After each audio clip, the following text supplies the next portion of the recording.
Good morning. कल हम लोगों ने एनिमल किंगडम स्टार्ट किया था और एनिमल किंगडम को हमने 2 पार्ट्स के अंदर डिवाइड किया था। First protozoa and then second metazoa. Protozoa के अंदर हमने अमीबा, पैरामीशियम, लेशमानिया इन सब के कुछ कैरेक्टरिस्टिक्स पढ़े थे और मेटाजोआ के अंदर बहुत सारे फाइलम आते हैं जिसमें हमने पोरीफेरा को स्टडी कर लिया था। अब देखो, जो भी फाइलम आते हैं उनके कुछ कैरेक्टरिस्टिक्स ऐसे हैं जो आप एक फ्लो चार्ट के अकॉर्डिंग समझ सकते हैं।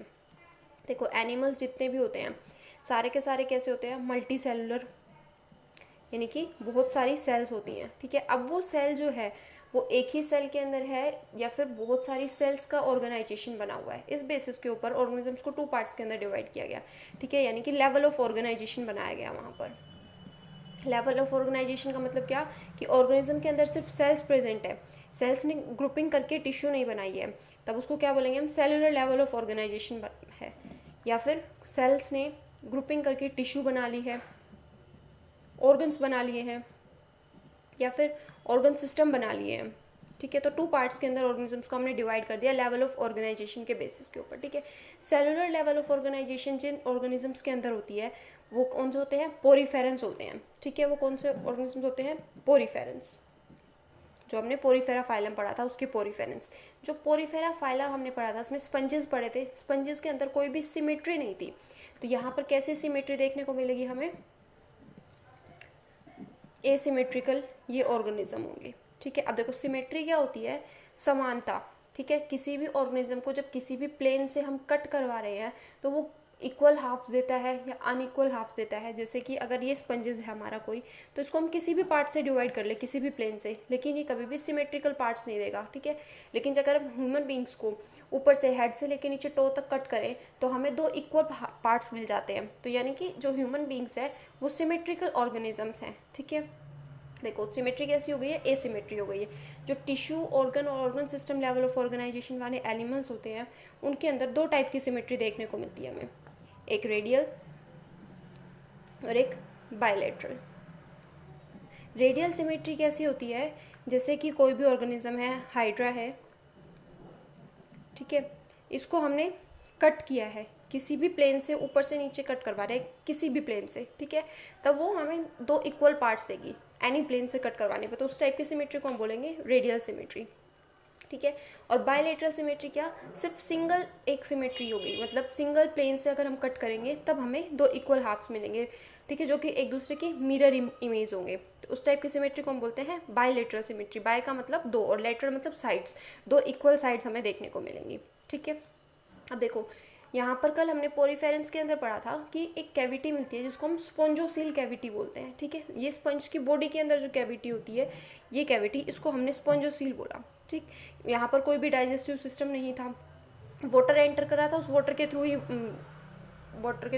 न्यूट्रिएंट्स जा रहे थे और उन न्यूट्रिएंट्स को कंजर्व करने के लिए कौन सा ऑर्गन था, कॉन्ट्रेक्टाइल वैक्यूल था। कॉन्ट्रेक्टाइल वैक्यूल्स की हेल्प से ऑस्मो रेगुलेशन हो रहा था वहाँ पर। ठीक है, लेकिन जब ऑर्गेनिजम्स आगे आगे सिंपल से कॉम्प्लेक्स होता चला जाएगा तो डाइजेस्टिव सिस्टम, बॉडी कैविटी ये सब बननी स्टार्ट हो जाती है। ठीक है, तो स्पॉन्जोसील एक अलग कैविटी है और एक कोई ऑर्गेनिज्म है। ठीक है, कोई भी ऑर्गेनिज्म लगा लो और ये उसकी डाइजेस्टिव ट्रैक्ट है, यानी कि mouth, oesophagus, stomach, small intestine जो डाइजेस्टिव ट्रैक्ट को कंस्टिट्यूट करते हैं वो ऑर्गन्स हैं। इसको हम जीआईटी बोलते हैं, गैस्ट्रो इंटेस्टाइनल ट्रैक्ट।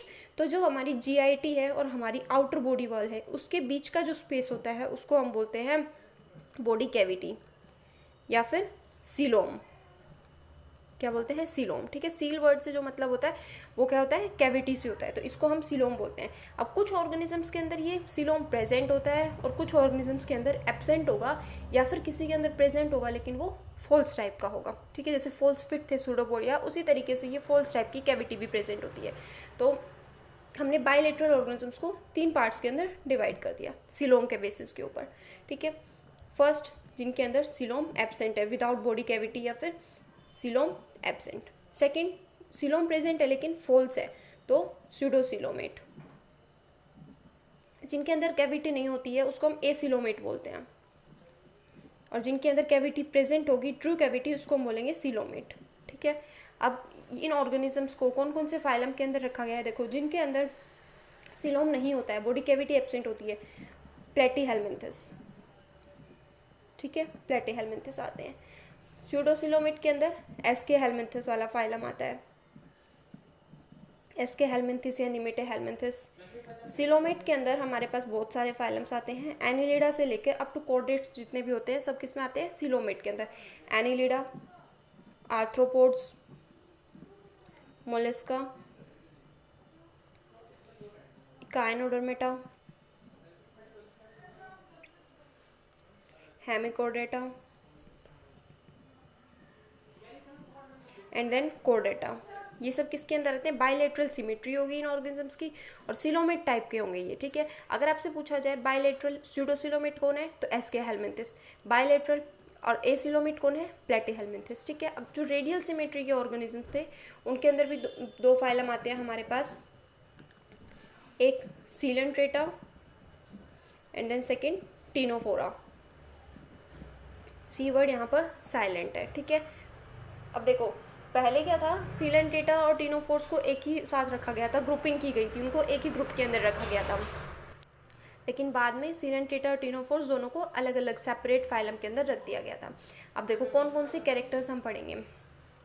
एक टर्म होता है डिप्लोब्लास्टिक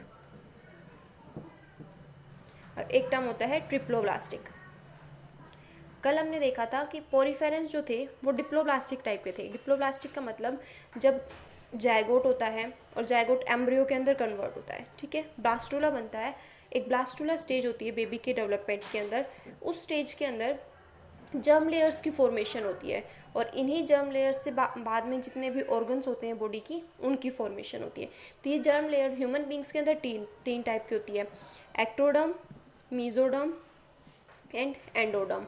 सबसे बाहर वाली को एक्टोडर्म, मिडिल को मीजोडर्म एंड देन इनर वाली को एंडोडर्म बोलते हैं, ठीक है। तो जो पोरीफेरेंस से लेके और टीनोफोर्स तक जितने भी ऑर्गेनिजम्स हैं सब कैसे हैं, डिप्लोब्लास्टिक टाइप के हैं। सिर्फ दो जर्म लेयर्स प्रेजेंट होती हैं, एक्टोडर्म एंड एंडोडर्म, और इसके बाद ये जितने भी फाइलम्स हैं इन सब के अंदर किस टाइप की होगी, ट्रिप्लोब्लास्टिक, ठीक है। अब देखो डाइजेस्टिव सिस्टम की अगर हम बात करें तो डाइजेस्टिव सिस्टम कैसा होता है, सब दो टाइप का होता है, ठीक है। एक तो सिर्फ माउथ प्रेजेंट हो, एनस ना हो, इसका मतलब फूड का इंजेशन भी यहीं से होगा और फूड का इजेशन भी। इंजेशन का मतलब होता है अंदर लेना फूड को, और इजेशन का मतलब होता है फूड को जो वेस्ट मटेरियल है उसको एक्सक्रीट आउट करना, ठीक है। तो इंजेशन और इजेशन दोनों एक ही पोर्ट्स के थ्रू होगा। उसको हम बोलते हैं कि यहाँ पर सिंगल माउथ है, ब्लाइंड सैक बॉडी प्लान इसको हम बोलते हैं, ठीक है, ब्लाइंड सैक बॉडी प्लान। या फिर किसी ऑर्गेनिजम्स के अंदर माउथ एंड एनस दोनों पोर्स अगर प्रेजेंट है तो यहाँ पर हम क्या बोलेंगे, कंप्लीट जो है ये डाइजेस्टिव सिस्टम है, माउथ और एनस दोनों। एनस किसके लिए यूज़ होता है, जो वेस्ट मटेरियल होता है उसको एक्सक्रीट आउट करने के लिए यूज़ किया जाता है, और इनमें सिर्फ एक ही पोर है तो इसको हम बोलेंगे इनकम्प्लीट टाइप का डाइजेस्टिव सिस्टम है। तो देखो यहाँ पर जितने भी ऊपर वाले फाइलम्स है अप टू एसके हेलमिन्थस सबके अंदर इनकम्प्लीट डाइजेस्टिव सिस्टम मिलता है, लेकिन एनिलिड्स से लेकर कॉर्डेट्स तक हमें कंप्लीट डाइजेस्टिव सिस्टम देखने को मिलेगा, ठीक है। अगर आपसे पूछ लिया जाए कि मोलस्का के अंदर किस टाइप का डाइजेस्टिव सिस्टम मिलता है, कंप्लीट डाइजेस्टिव सिस्टम। एसके हेलमिन्थस में कैसा मिलता है, इनकम्प्लीट डाइजेस्टिव सिस्टम। वाटर के जितने भी ऑर्गेनिजम्स होंगे उनके अंदर जो रेस्पिरेशन की प्रोसेस होती है वो किसके थ्रू होती है, हायर ऑर्गेनिजम्स को छोड़ के जो लोअर ऑर्गेनिजम्स होते हैं जो वाटर के अंदर मिलते हैं उनके अंदर जनरल बॉडी सरफेस के थ्रू रेस्पिरेशन होती है, बॉडी सरफेस के थ्रू, ठीक है, यानी कि डिफ्यूज़न की प्रोसेस होती है वहाँ पर। अब देखो जो रेस्पिरेटरी सिस्टम है ना, अगर हम एनिलिड्स तक के फाइलम की बात करें, पोरीफेरस से स्टार्ट करके एनिलिड्स तक के फाइलम की, तो इसमें जितने भी ऑर्गेनिज्म आएंगे उनके अंदर बॉडी सरफेस के थ्रू यानी स्किन के थ्रू जो भी उनकी आउटर बॉडी सरफेस होगी उसके थ्रू रेस्पिरेशन होता है। और उसके बाद जब आर्थ्रोपोडा से आगे जाते हैं तो एक स्पेशलाइज्ड ऑर्गन आता चला जाता है, ठीक है, कोई स्पेशल ऑर्गन आ जाएगा रेस्पिरेशन के लिए। ऐसे ही अगर हम एक्सक्रीशन की बात करें तो जो फाइलम टीनोफोर्स तक हैं, ठीक है, यहाँ तक बॉडी सरफेस के थ्रू एक्सक्रीशन होगा, लेकिन इसके बाद प्लेटीहेलमिन्थस से लेकर कॉर्डेट तक एक स्पेशल ऑर्गन आते चले जाएंगे, ठीक है। ह्यूमन बींग्स के अंदर एक्सक्रीशन के लिए जो ऑर्गन है उसको हम किडनी बोलते हैं, बाकी सभी ऑर्गेनिजम्स के अंदर सिंपल से कॉम्प्लेक्स होते चले जाएंगे और जो भी सिस्टम्स होंगे, ठीक है। अब देखो हर फाइलम के कुछ अपने अलग स्पेशल कैरेक्टर्स होंगे, तो हम पहले बात करेंगे सीलेंट्रेट्स की। पोरीफेरेंस के बारे में हम पढ़ चुके हैं, अब हम बात करेंगे सीलेंट्रेट्स की। कहाँ मिलेंगे, वाटर के अंदर मिलेंगे यानी कि एक्वेटिक होगा, ठीक है। कैसे पानी होगा एक्वेटिक भी, मैराइन वाटर के अंदर मिलेंगे। पोरिफेरेंस में फ्रेश वाटर के अंदर कौन सा मिलता था, स्पॉन्जिला, उसके अलावा सारे मैराइन वाटर के अंदर मिलते थे। सीलेंट्रेट जो होते हैं वो सेसाइल होते हैं। सेसाइल का मतलब है किसी भी सबस्ट्रेटम से अटैच होकर रहेंगे, ठीक है, इधर उधर फ्रीली मूव नहीं कर सकते। कुछ सेसाइल होते हैं और कुछ फ्रीली मूव होते हैं, फ्रीली स्विमिंग के लिए अलाउ होता है उनको, ठीक है। अब देखो अगर आप इसकी सिमेट्री की बात करोगे तो सिमेट्री कैसी आ जाएगी, रेडियल टाइप की सिमेट्री आ जाएगी यहाँ पर, ठीक है। अगर जर्म लेयर्स की बात करें तो डिप्लोब्लास्टिक हो जाएगा ये। अगर हम इसके नर्वस सिस्टम की बात करें, देखो अगर नर्वस सिस्टम की हम बात करें कि किसी चीज़ को सेंस कर सकते हैं या नहीं कर सकते, जब इनके पास में कोई भी प्रीडेटर आ रहा होता है, प्रीडेटर का मतलब इनको हार्म पहुंचाने वाला कोई भी ऑर्गेनिज्म अगर आ रहा है तो इनके पास में एक सेल्स प्रेजेंट होती हैं, उन सेल्स का नाम होता है नीडोब्लास्ट सेल, नीडोब्लास्ट सेल, ठीक है। इसी नीडोब्लास्ट सेल की प्रेजेंस की वजह से सीलेंट्रेट्स को हम नाइडेरिया फाइलम के नाम से भी जानते हैं, ठीक है, नाइडेरिया। अब देखो नीडोब्लास्ट सेल क्या करती है, यहाँ पर स्टिंगिंग सेल्स होती हैं। जैसे कोई भी ये ऑर्गेनिज्म है तो इसकी बॉडी के अंदर इस तरीके से एक सेल प्रेजेंट होगी, ठीक है, और उसके चारों तरफ एक थ्रेड होगा और थ्रेड के आगे यहाँ पर बहुत सारे स्पाइंस प्रेजेंट होते हैं, कांटे प्रेजेंट होते हैं। जैसे ही कोई भी ऑर्गेनिज्म जो इसको हार्म पहुँचाने वाला होगा वो इसके पास आएगा, तब ये जो ट्यूब लाइक स्ट्रक्चर है ये अपनी बॉडी से बाहर निकाल देता है इस सेल को, ठीक है। कैसी हो जाएगी ये स्ट्रक्चर, हमें इस तरीके से दिखाई देगी, और ये थ्रेड इसके चारों तरफ और ये इधर स्पाइंस। जब ये इसको बाहर निकालता है तो एक टॉक्सिक मटेरियल बाहर निकलता है और उसको नाम होता है हिप्नोटॉक्सिन, हिप्नोटॉक्सिन, ठीक है। ये हिप्नोटॉक्सिन क्या करता है, जो भी ऑर्गेनिज्म, जो भी प्रीडेटर आ रहा था उसको पैरालाइज करवा देता है, उसके सेंस ऑर्गन को ख़त्म कर देता है। तो ये जो नर्वस सिस्टम है नीडोब्लास्ट सेल का, जो इसको प्रोटेक्शन के लिए यूज़ किया जाता है, ठीक है। अब देखो ये कैसे है, फ्रीली मूविंग भी है और सेसाइल्स भी हैं। रिप्रोडक्शन की बात करें इनकी तो एसेक्सुअल रिप्रोडक्शन भी शो होगा यहाँ पे और सेक्सुअल रिप्रोडक्शन भी। एसेक्सुअल रिप्रोडक्शन के लिए बडिंग, फ्रेगमेंटेशन, ये सब प्रोसेस होंगे, और सेक्सुअल रिप्रोडक्शन के लिए क्या होगा, दो गैमेट्स बनेंगे, जायगोट बनेगा उनका, देन एम्ब्रियो बन जाएगा। अगर इनके डाइजेस्टिव ट्रैक्ट की बात करो तो अकॉर्डिंग टू फ्लो चार्ट कैसा होगा, इनकम्प्लीट टाइप का होगा। यहाँ पर डाइमॉर्फिज्म होता है। डाइमॉर्फिज्म, डाई का मतलब होता है दो और मोर्फा का मतलब होता है बाहर से दिखने वाली दो अलग अलग स्ट्रक्चर्स। तो यहाँ पर हमें डाइमॉर्फिज्म देखने को मिलता है। ह्यूमन बींग्स के अंदर भी दो अलग अलग ऑर्गेनिजम्स देखने को मिलते हैं, मेल एंड फीमेल, ठीक है। जब मेल और फीमेल अलग अलग देखने को मिल रहे हैं तो हम उसको हम डाइमॉर्फिज्म बोल सकते हैं। यहाँ पर जो मेल और फीमेल होंगे उनके नाम होते हैं पोलिप एंड मेड्यूसा, ठीक है। अब देखो सीलेंट्रेट्स के कुछ क्लासेस में डिवाइड किया गया है सीलेंट्रेट्स को।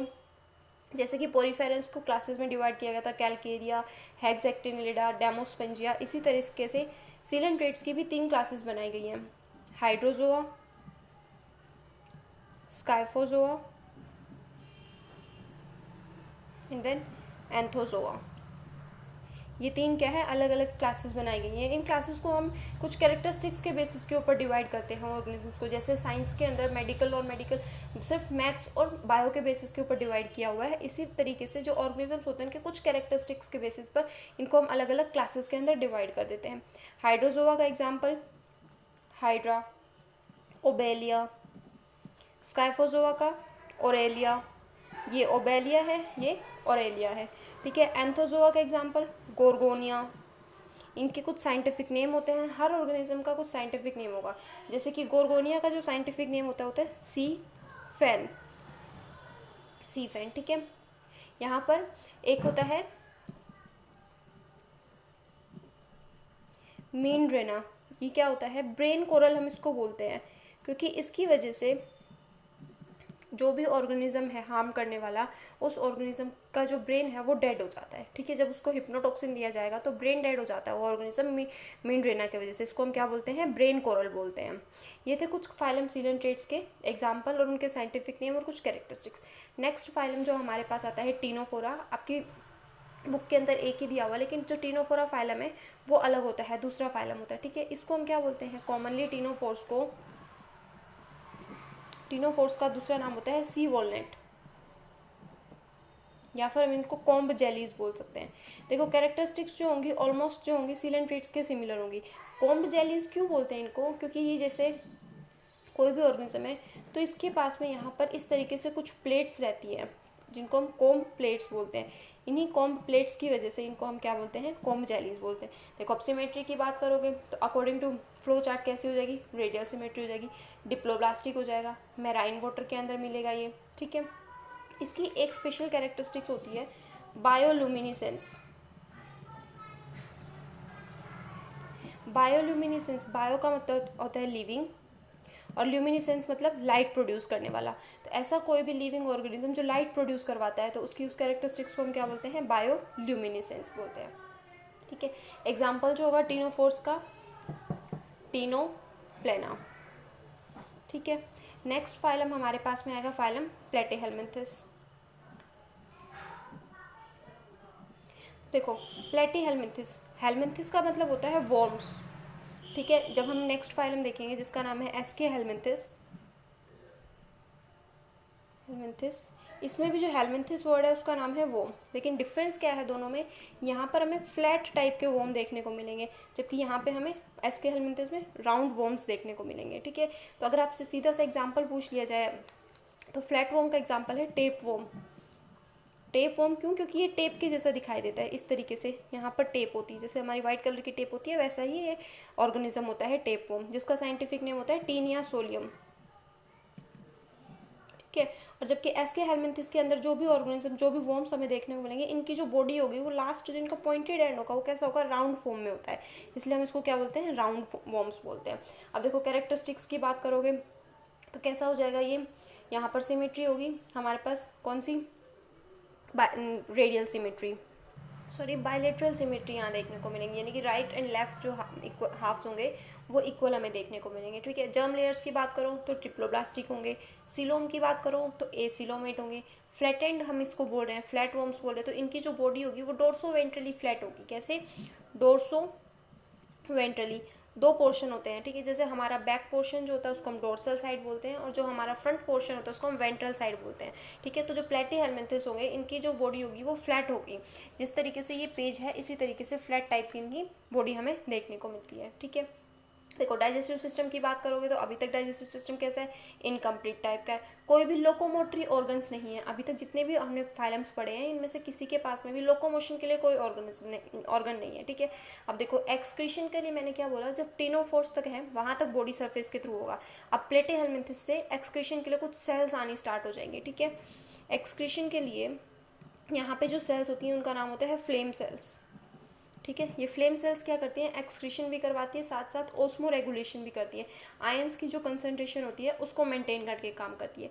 फ्लैटवर्म्स के पास में हुक एंड सक्कर्स, हुक्स क्या करते हैं, हुक एंड सक्कर इनको अटैचमेंट में हेल्प करते हैं। जिस तरीके से हुक है इस तरीके से कुछ इनके पास स्ट्रक्चर होती है इनके माउथ पोर्शन के ऊपर, ठीक है, और उनको अटैचमेंट के अंदर हेल्प करेगी। और सक्कर क्या करेगा, सक करने के लिए, जैसे मॉस्किटोज ब्लड सक करते हैं इसी तरीके से इनको ब्लड सकिंग के अंदर या फिर जो भी फूड है इनका उसको सकिंग के लिए रोल प्ले करते हैं कौन, सक्कर्स, ठीक है। देखो रिप्रोडक्शन की अगर हम बात करें तो यहाँ पर किस टाइप का रिप्रोडक्शन देखने को मिलेगा हमें, एसेक्सुअल भी देखने को मिलेगा और सेक्सुअल भी देखने को मिलेगा। फर्टिलाइजेशन कैसा होगा, इंटरनल, बॉडी के अंदर जायगोट बनेगा, ठीक है, बॉडी के बाहर नहीं बनेगा, ठीक। अब नेक्स्ट फाइलम आता है, हम इसके कुछ एग्जांपल्स और क्लासेस